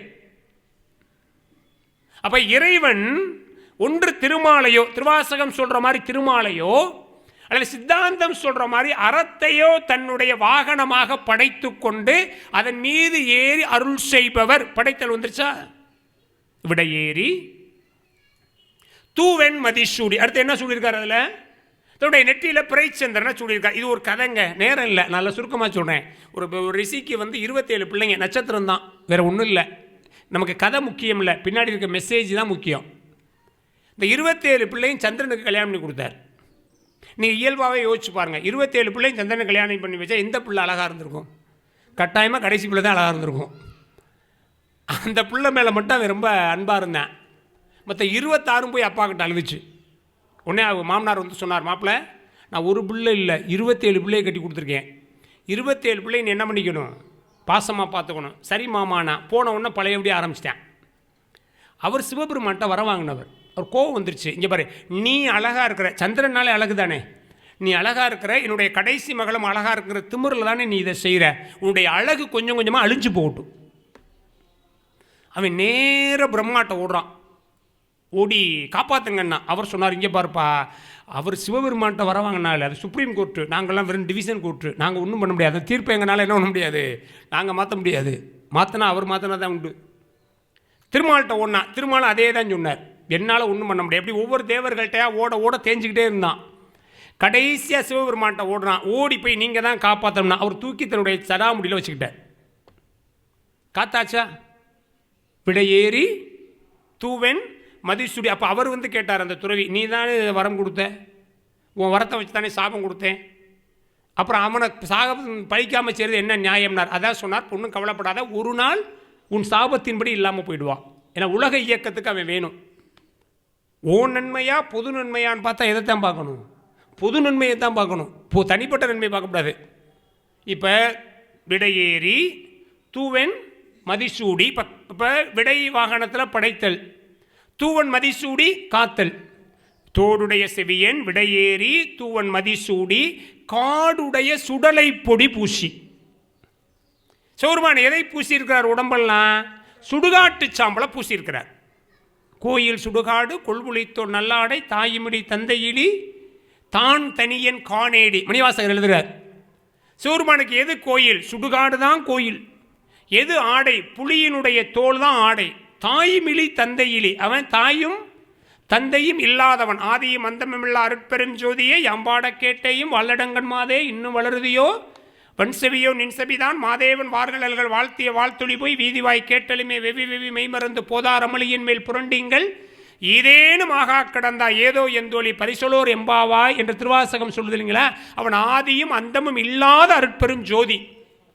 ஆனால் கோயில் சுடுகாடு கொள்புளித்தோ நல்லாடை தாயுமிழி தந்தையிலி தான் தனியன் காணேடி. இப்போ இந்த பாட்டை ஒரு சிலர் ஒரு மாதிரி சொல்லுவாங்க, நான் வேறு மாதிரி சொல்லுவேன். கோயில் சுடுகாடு. சிவபெருமானுக்கு எது கோயில்? சுடுகாடு. நான் எப்படி சொல்லுவேன்னா மாற்றி சொல்லுவேன். எப்படி சொல்லுவேன்? சிவபெருமான் ஒரு விஷயம் சொல்கிறார். 2 இடத்துல இருக்கிறார். நான் கோயில்லையும் இருக்கிறேன், எங்கேயும் இருக்கிறேன், சுடுகாட்லையும் இருக்கிறேன்.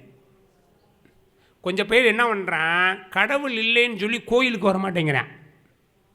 கோயிலுக்கு வரமாட்டேன்னு சொல்கிற ஒரு வயலாலையும் சுடுகாட்டுக்கு வரமாட்டேன்னு சொல்ல முடியாது.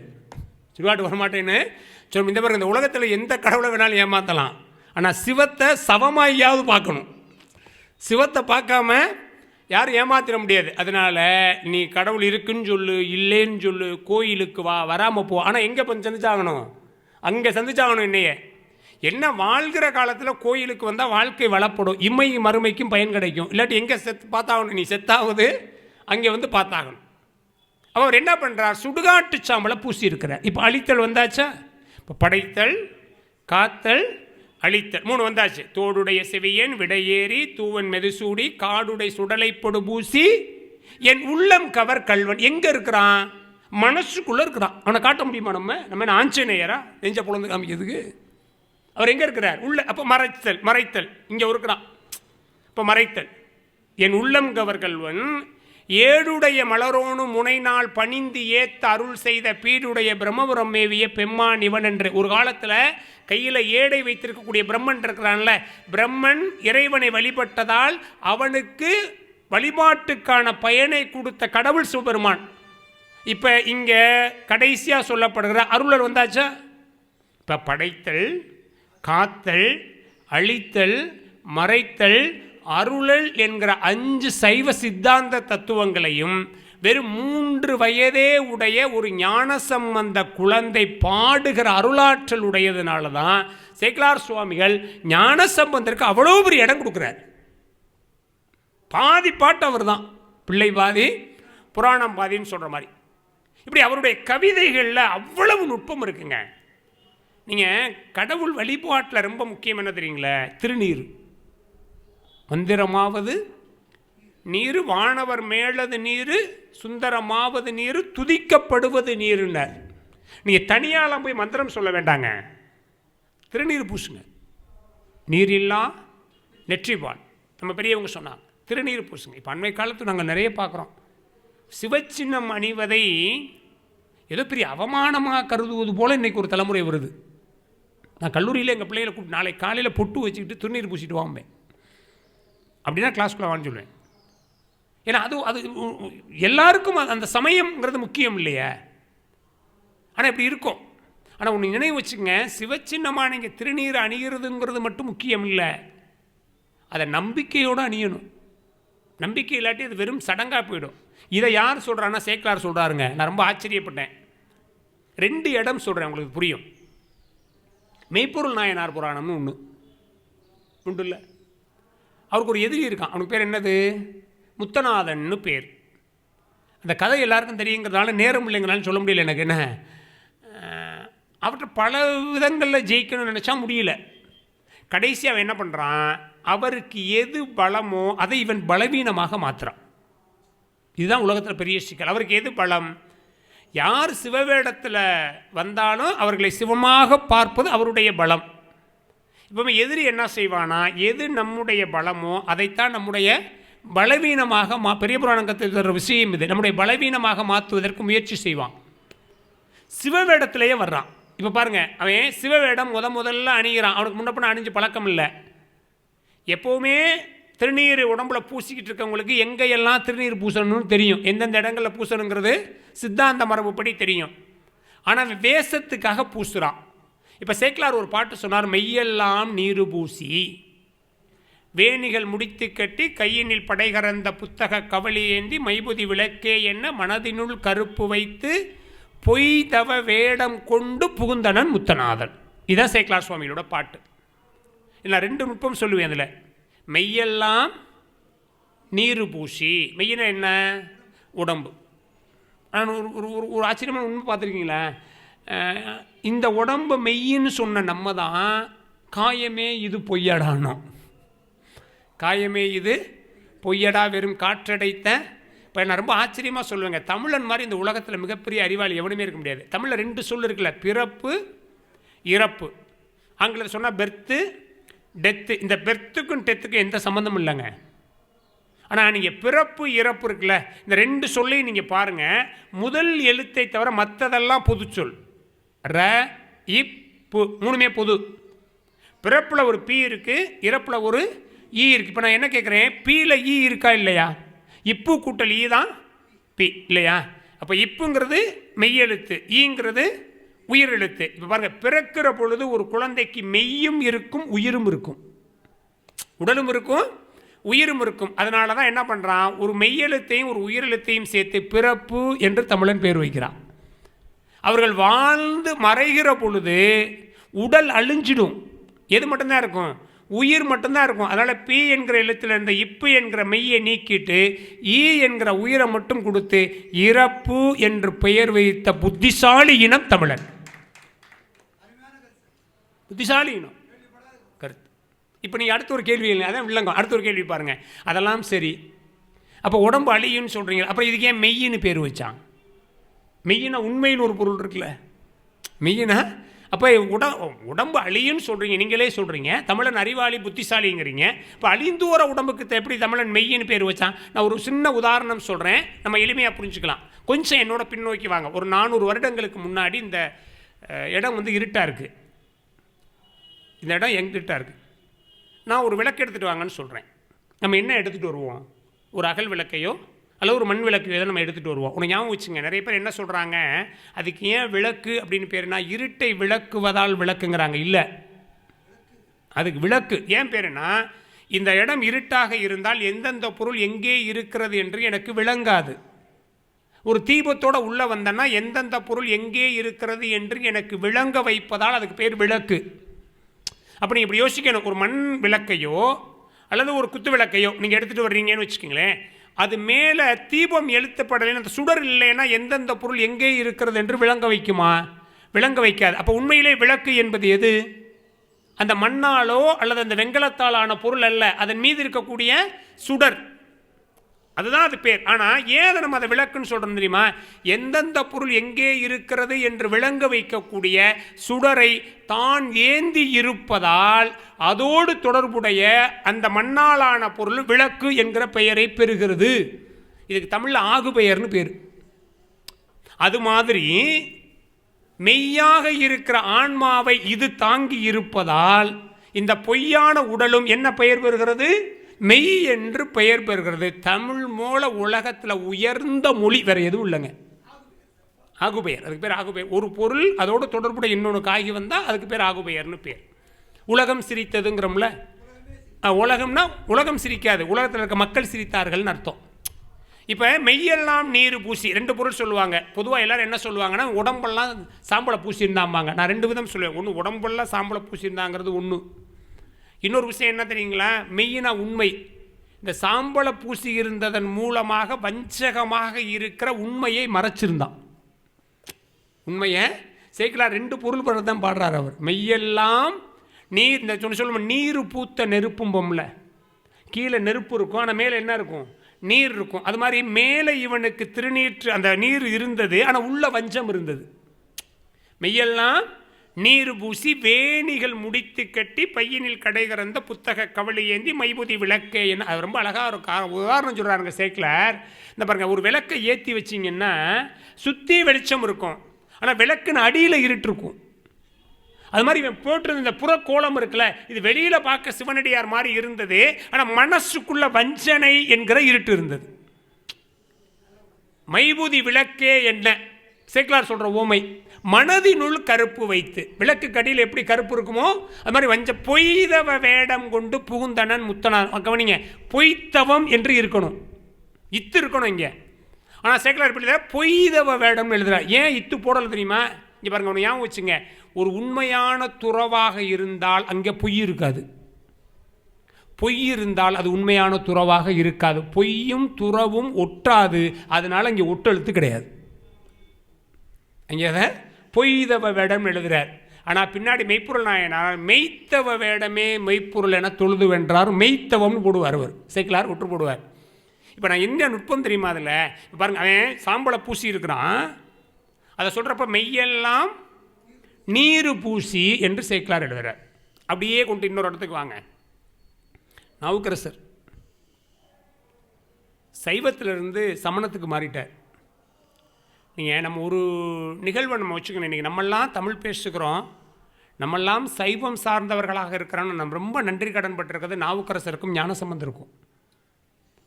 சமணர்கள் சாதாரணமானவங்க இல்லை. ஒன்று ஞாபகம் வச்சுங்க, அன்னைக்கு தமிழ்நாட்டில் 2 பெரிய பேரரசு தான் இருந்தது.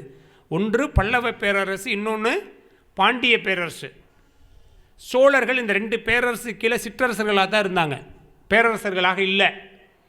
பல்லவ பேரரசை ஆண்டவன் மகேந்திரவர்ம பல்லவன், பாண்டிய பேரரசை ஆண்டவன் கூன்பாண்டியன் என்று பின்னாடி நின்றசி நெடுமாறன். மகேந்திரவர்ம பல்லவனையும் சமணர்கள் கையில் வச்சுருந்தாங்க. பாண்டிய பேரரசனுடைய மன்னனாக இருந்த கூன்பாண்டியனையும் சமணர்கள் கையில் வச்சுருந்தாங்க. அன்னைக்கு மன்னன் எங்கே இருக்கானோ அங்கே தான் மக்கள் இருப்பாங்க. மன்னன் உயிர்த்தே மலர்தலை உலகம். சமணனாக இருந்த முதலாம் மகேந்திரவர்ம பல்லவனை சைவனாக மாற்றுகிற மிகப்பெரிய போராட்டத்தை முன்னெடுத்தவர் நாவுக்கரசர். பல்லவ நாடு சைவமாச்சு. சமணனாக இருந்த பாண்டியனை சைவனாக மாற்றுகிற போராட்டத்தை முன்னெடுத்தவர் ஞானசம்பந்தர். இந்த 2 பெரியவங்களும் இல்லாட்டி நம்ம இன்னைக்கு சமணர்களாக இருந்திருப்போம். பாலி மொழியோ பிராகிருத மொழியோ பேசிக்கிட்டு இருந்திருப்போம், தமிழ் பேசிக்கிட்டு இருந்திருக்க மாட்டோம். அதனால் அவங்க சாதாரண போராட்டம் அல்ல, சைவத்தையும் தமிழையும் மீட்டெடுத்த போராட்டம் அவர்களுடைய போராட்டம். அந்த நாவுக்கரசர் எங்கே போகிறார்? சமணத்துக்கு போகிறார். சமணத்துக்கு போகிறார், கொஞ்ச நாள் சமணத்தில் இருக்கிறார். ஒரு ஆச்சரியமான உண்மை சொல்லுவோம், இன்னைக்கு வரைக்கும் அதாங்க நிலைமை. திருநாவுக்கரசர் சைவ குடும்பத்தில் பிறந்த ஒரு பிள்ளை, சமணத்துக்கு போயிடுச்சே அப்படின்னு அவங்க அக்கா திலகவதியாரை தவிர யாரும் வருத்தப்படலை. அந்த அம்மா மட்டும்தான் வருத்தப்பட்டா, வேறு யாரும் வருத்தப்படலை. ஆனால் அதே திருநாவுக்கரசர் சமணத்திலிருந்து சைவத்துக்கு மாறுகிற பொழுது ஒட்டுமொத்த சமணர்களும் சேர்ந்து திருநாவுக்கரசரை எப்படியாவது அழித்து விடுவது என்று முயற்சி செய்கிறாங்க. இன்னைக்கு வரைக்கும் அப்படி தான். நம்ம சமயத்திலிருந்து இன்னொரு சமயத்துக்கு ஒருத்தர் மாறிட்டா நம்ம யாருமே கவலைப்படுறதில்லை. ஆனால் அடுத்த சமயத்திலிருந்து ஒருத்தர் இங்கே மாறிட்டான்னு வச்சுங்க, அவ்வளோதான். இந்த சாபம் இன்னமும் தொடருது நம்மக்கிட்ட. அந்த அம்மா மட்டும்தான் வருத்தப்பட்டா. சைவ பிள்ளை, இங்கே பிள்ளை பிறந்த பிள்ளை, சிவத்தை கும்பிட வேண்டியது எங்கேயோ போயிருக்கே அப்படின்னு அந்த அம்மா மட்டும்தான் வைராக்கியம். திலவதி அந்த வைராக்கியத்தினால தான் சிவருமான் சூளை நோய் கொடுக்குறார். நீங்கள் அதான் நாவுக்கரசர் ஒரு இடத்துல சொல்கிறார், நமக்கு ரொம்ப அதாவது நான் சொன்ன அனுபவம் தான் வழிபாடுன்னு இல்லையா. நீங்கள் கடவுள் எங்கே இருக்கிறார் கேளுங்களேன், என்ன பதில் சொல்லுவோம்? கோயிலில் இருக்கிறார் சொல்லுவோமா? கோயிலில் இருக்கிறார். கொஞ்சம் மேம்பட்டவங்களாக இருந்தால் எங்கள் பூஜை ரூமில் இருக்கிறார். அதை விட கொஞ்சம் மேம்பட்டவங்களாக இருந்தால் என் மனசில் இருக்கிறார். இந்த கேள்வி ஞாவுக்கரசர்கிட்ட போய் ஒருத்தர் கேட்குறார், கடவுள் எங்கே இருக்கிறார்? அவர் ஒரு அருமையான வார்த்தை சொன்னார், நோய் உளான் வாயில் உளான். கடவுள் எங்கே இருக்கிறாரா? எவனுக்கு துன்பம் வருதோ அவன் வாயில் இருக்கிறான்னார். நம்ம வசதி வாய்ப்புகளோடு இருக்கிற பற்றி கடவுளை பற்றி கவலையே விட மாட்டோம். அந்த வசதி வாய்ப்பை அனுபவிச்சுக்கிட்டு இருப்போம். எப்போ கஷ்டம் வருதே கடவுளே இருக்கியா அப்படின்னு எப்போ தான் பேசுவோம், நம்ம அப்போ தான் பேசுவோம். நோய் எவனுக்கு நோயினா துன்பம், துன்பம் எவனுக்கு வருகிறதோ அவனுடைய வாயில் தான் யார் இருக்கா? கடவுள் இருக்கிறார். நாவுக்கரசர் சொல்கிறார், அவருக்கு அப்போ தான் வந்தார். சூளை நோய் வர்ற வரைக்கும் அவருக்கு தோணலை. கொள்ளாத சூளை நோய் குடர்முடிக்கு தீராமல் எல்லாரும் கைவிட்டாருங்க. சமணர்கள் மிகச்சிறந்த மருத்துவர்கள், நம்ம அதை இல்லைன்னு சொல்ல முடியாது. எவ்வளவோ மருத்துவம் செய்கிறாங்க, தீரல. அப்போ அவருக்கு என்ன தோணுது, துன்பம் வருகிற பொழுது தான் நமசிவாயமும் திலகவதியாரும் ஞாபகம் வர்றாங்க. அந்த அக்காவை பார்க்கணுங்கிறார். யாரை பார்க்கணும்? எங்கள் அக்காவை பார்க்கணும் சொல்லி அனுப்புகிறார். எங்கள் அக்காவை வர சொல்லு. அந்த அம்மா என்ன பதில் சொன்னாங்க தெரியுமா? நான் சைவத்தை பின்பற்றுறவ, சிவனுக்கு அடிமை. எந்த சூழலிலும் அவன் என் உடன் பிறந்த தம்பியாக இருந்தாலும் கூட, அவன் நோய்வாய்ப்பட்டிருந்தாலும் கூட, அவன் கஷ்டப்படுகிறான் என்பது தெரிந்தாலும் கூட சமண பள்ளியை நான் மிதிக்க மாட்டேன். இப்போ எவ்வளோ வைராக்கியம் பாரு. முடிஞ்சால் அவனை இங்கே வர சொல். ஒரு வழியே இல்லாமல் நாவுக்கரசர் யாரை பார்க்க வர்றார்? அக்காவை பார்க்க வர்றார். இப்போ பாருங்கள், அதே சாம்பல் தான்.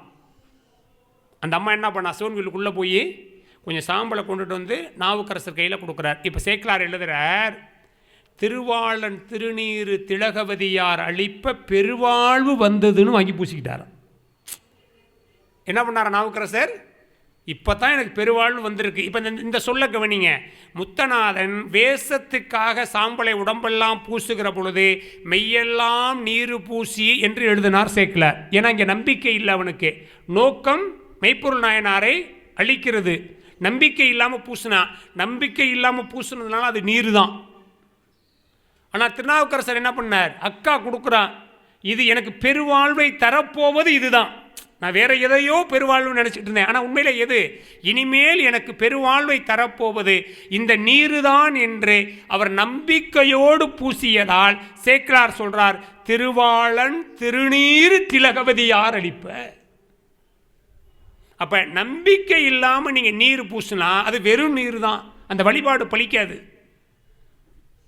உங்களுக்கு உண்மையான நம்பிக்கை இருக்கு இல்லையா, அந்த நம்பிக்கையோடு எப்பொழுது நீங்கள் திருநீற்றை பேசுகிறீர்களோ அப்பொழுதுதான் அது உண்மையான வழிபாட்டு பயனை தரும் என்பதை சேக்கிலார் சுவாமிகள் ஒரே ஒரு சொல்லை சேர்ப்பதன் மூலமாக நமக்கு உணர்த்துகிறார். சாதாரணமான இலக்கியம் இல்லைங்க பெரிய புராணம். சேக்கிலார் தெய்வ சேக்கிலார் தான். ஒரு சாதாரண மனிதருக்கு இப்படியெல்லாம் கவித்துவம் விழுகிறதுங்கிறது அவ்வளவு பெரிய சாத்தியம் இல்லை. அப்படி அவர்கிட்ட விழுகுது. பல இடங்களில் இது மாதிரி நீங்கள் பெரிய புராணத்தில் நுட்பமாக காட்டலாம். சுந்தரமூர்த்தி சுவாமிகள் வரலாறு சொன்னாங்க அவங்க.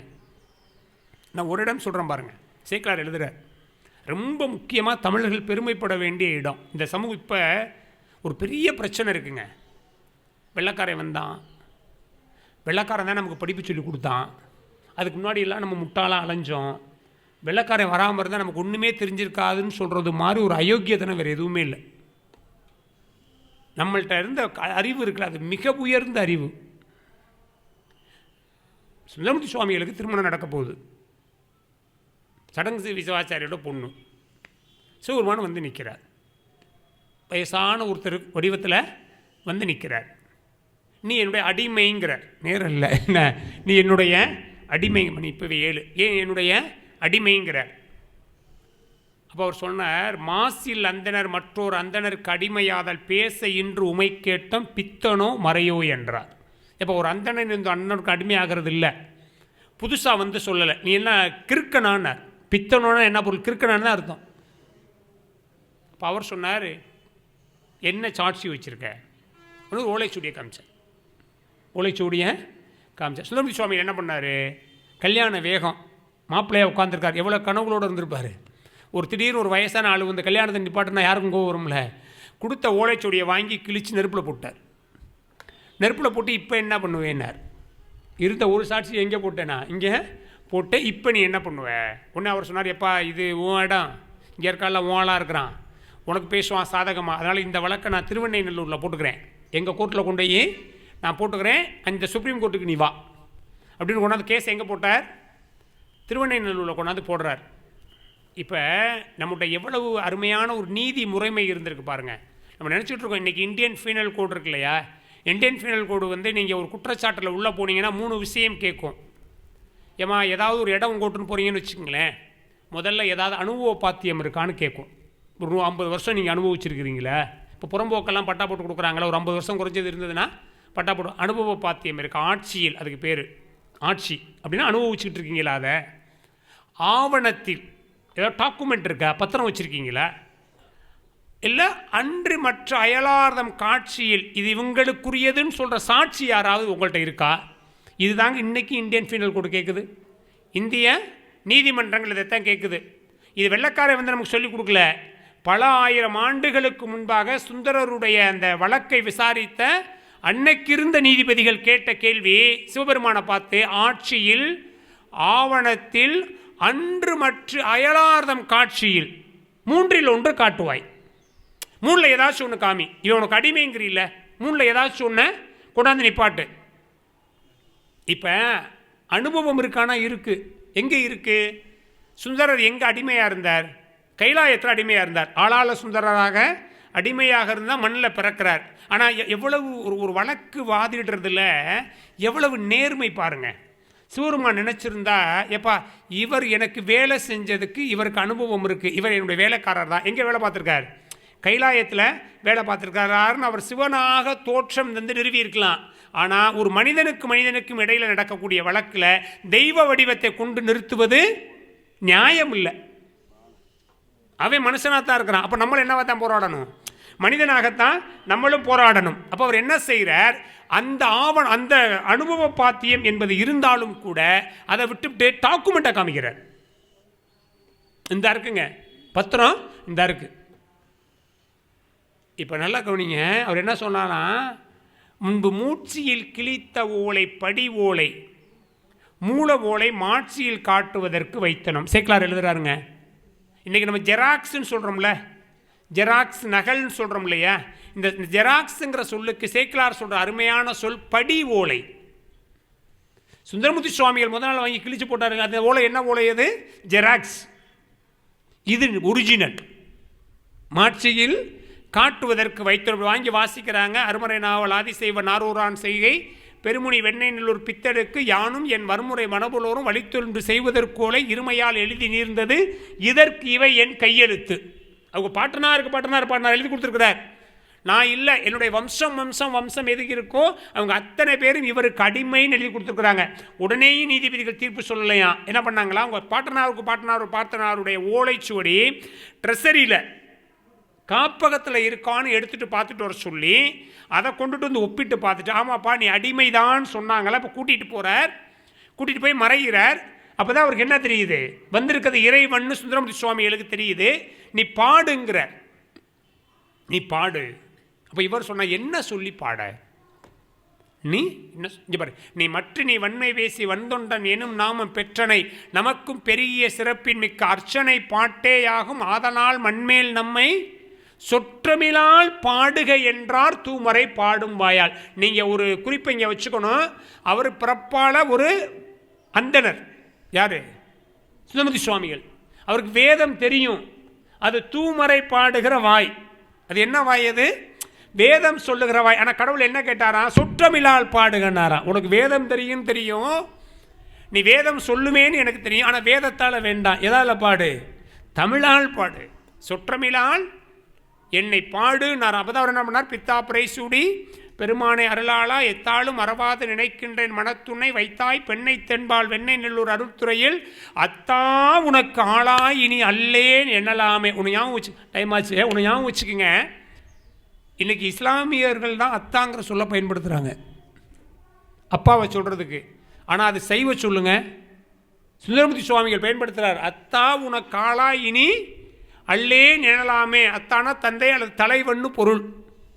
நீங்கள் ரொம்ப பின்னாடி நான் ரொம்ப ஆச்சரியப்பட்டேன். தமிழ் உடுத்துவதுன்னு ஒரு இதோட நிறைவு செய்கிறேன். தமிழ் உடுத்துவதுன்னு ஒரு இலக்கியம்ங்க. அது ரொம்ப அழகாக ஒரு விஷயம் சொல்லு. அர்ச்சனை பாட்டாம் என்ற ஆரூரார்க்கு ஆதியிலே சொற்றமிழால் பாடுக என சொன்னமையால் நாள் வேதம் திகைத்து ஒதுங்க பித்தன் என்று வைதாலும் வாழ்த்தாமே. இந்த பாருங்க, இந்த வேதங்கள் என்ன பண்ணுச்சான்? சிவபெருமானை புகழ்ந்துச்சான், ரொம்ப கொண்டாடிச்சான். ஆனால் தமிழால் என்ன பண்ணாங்களாம்? கிறுக்கினேன்னு திட்டுனாங்களாம். அப்போ இந்த வேதம் நினச்சிச்சான், நாள் வேதம் திகைத்து ஒதுங்க பித்தன் என்று வைதாய். இந்த வேதங்கள் நினச்சிச்சான், நம்ம அந்த ஆளை கொண்டாடுறோம், புகழ்கிறோம், ஆனால் பக்கத்தில் போக முடியல. ஆனால் தமிழால் இவங்க திட்டுறாங்க. ஆனால் கடவுள் என்ன பண்ணுறாரு? இவங்களை பக்கத்தில் வச்சுக்கிறாரேன்னு வேதங்களே என்ன காரணம் தெரியாமல் திகைத்து போகிற அளவிற்கு தமிழுக்கு முதலிடத்தை கொடுத்தவர் சிவபெருமான் என்று சேக்கிழார் சுவாமிகள் பதிவு செய்கிறார். இப்போ தமிழ் வழிபாடு வேணுமா வேண்டாமான்னு பேசுகிறோம்ல, இந்த ஒரு விஷயம் போடும். தமிழ் வழிபாடு வேணுமா வேண்டாமாங்கிறது சுந்தரமூர்த்தி சுவாமிகளுடைய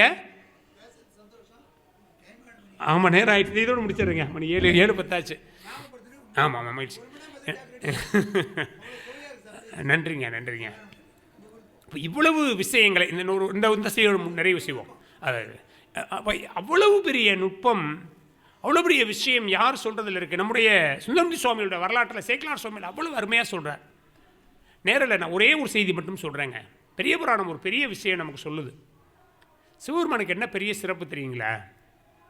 அவருக்காக நீங்கள் எந்த உறவை இழக்கிறீர்களோ அந்த உறவாகவே வந்து நிற்பார். சிவனுக்காக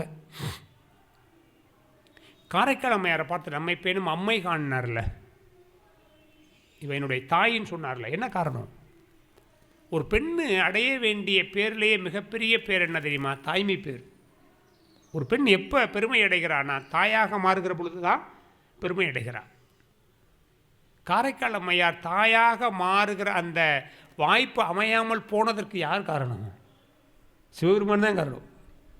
அவர் அந்த மாம்பழத்தை கொண்டாந்து கொடுத்து அப்படி ஒரு திருவிளையாடலை நிகழ்த்தாமல் இருந்திருந்தால் அவர் கனவை விட்டுட்டு ஓடி போயிருக்க மாட்டான். அந்த அம்மா ஊன்பதி இந்த உடம்பை நீக்கி எலும்பு உடம்பு பேயுருவாக ஆக்கி இறைவனை அந்த அம்மா வணங்கியிருக்க போகிறதில்லை. இப்போ சிவபெருமான் என்ன நினைக்கிறார் தெரியுமா? இங்கே நான் நிகழ்த்திய திருவிளையாடல் தானே நீ தாய்மை பேரை பெறுவதற்கு வாய்ப்பு இல்லாமல் போச்சு. எனக்காகத்தானே நீ அதை இழந்தாய்.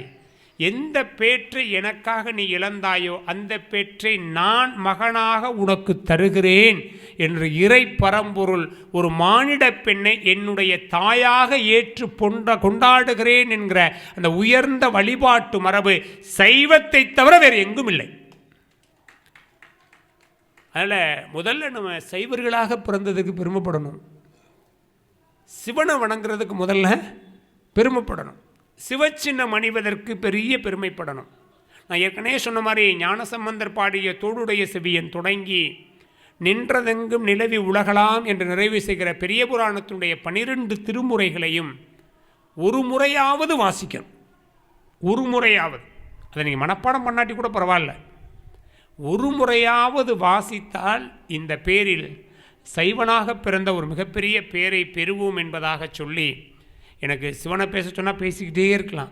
ஆனால் எனக்கு வேறு வழி இல்லை. 10 மணிக்கு விழுப்புரத்தில் ஒரு தொடர் வண்டி, அதனால் புக் பண்ணியிருக்கேன். அதனால் வாய்ப்பு அமைகிறது மீண்டும் ஒரு முறை அடுத்த வருடம் வாய்ப்பு இருந்தால் நிச்சயமாக நாம் சந்திப்போம். இன்னும் சிந்திப்பதற்கும் சந்திப்பதற்கும் இறை திருவுருள் நிறைய வாய்ப்புகளை தரும் என்பதாக சொல்லி ஒரு அருமையான விழாவை 36 ஆண்டுகளாக தொடர்ச்சியாக நடத்தி கொண்டிருக்கிற சான்றோர் பெருமக்கள் அத்துணருடைய பாதார விந்தங்களையும் வணங்கி, இது இன்னும் பல்லாண்டு பல கோடி 100 ஆண்டு பல்லாயிரத்தாண்டு சிறந்து நிகழ வேண்டும் என்பதாக சொல்லி வாரியார் சுவாமிகளுடைய பொன்னார் திருவடிகளையும் வணங்கி இவ்வளவு நேரம் இருந்து கேட்ட தொண்டர்களாகிய உங்கள் அத்தனை பேருடைய திருவடிகளையும் வணங்கி நிறைவு செய்கிறேன். நன்றி, வணக்கம். இந்த தகவல் உங்களுக்கு பிடிச்சிருந்தா லைக் பண்ணுங்க, உங்க ஃப்ரெண்ட்ஸுக்கு ஷேர் பண்ணுங்க, மறக்காம எங்க சேனலுக்கு சப்ஸ்கிரைப் பண்ணுங்க.